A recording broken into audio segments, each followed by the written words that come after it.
5.17. How do I bring the performance appraisal discussion to a successful close? Here are the steps to wrap up a performance appraisal discussion effectively.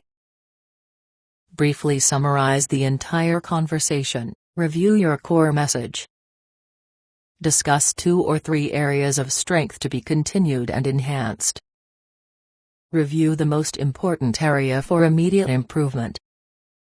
Explain the most important developmental need. Handle administrative mechanics. Schedule planning meeting. Congratulate, offer statement of hope, and close. Tell me more. After about 45 minutes or so, both parties will start to realize that the major objectives of the performance appraisal discussion have been met and that it's time to start wrapping things up. Here's a script that will work in bringing the performance review meeting to a successful conclusion. Now that we've reviewed the complete appraisal, Mary, let's summarize the key points we've discussed. The most important thing I want you to remember about our discussion is: Make a clear statement of the core message that you determined in preparing the individual's appraisal. In reviewing the entire appraisal, there are 2 areas in which I think your performance has been outstanding.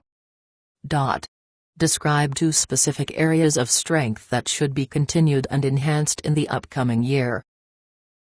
There is also one area in particular that you need to immediately work on improving. That area is: Describe the single most important weakness or improvement need in the employee's performance and explain why improvement is necessary.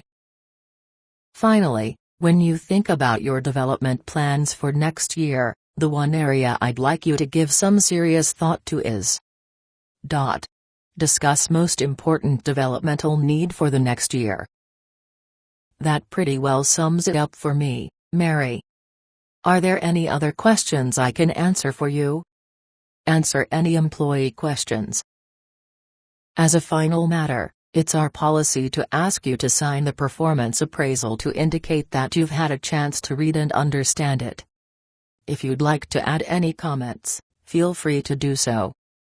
Give appraisal to employee to sign and cover any other administrative requirements. This session has been extremely valuable to me, Mary, and I'm sure it has been for you, too. I'll look forward to discussing plans for next year on.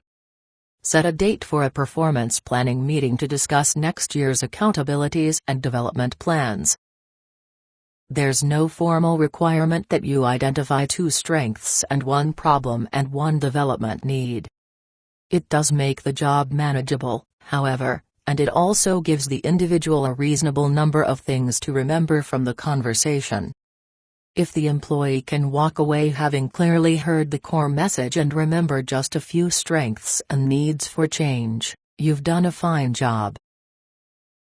Hot tip: it's appropriate to close the meeting on a positive note, even if the performance appraisal rating was unacceptable and the core message was that immediate improvement is required or termination will follow swiftly. Even in a case such as this, it's a good idea to end the meeting with a statement of hope that the problems will be corrected and the individual will return to the fold of good, solid performers. Most companies' performance appraisal procedures ask for the employee to sign a copy of the form to acknowledge that the person being reviewed has had a chance to review the form and discuss it with the supervisor. Most also provide a section for the individual to add comments to the form. Both of these are good ideas. Hot tip: there is no reason that the employee should have to write her comments on the performance appraisal in the meeting with the manager sitting right there. Allow the individual some time, a couple of hours, a day or two, to think through her reactions and write the statement on the appraisal form,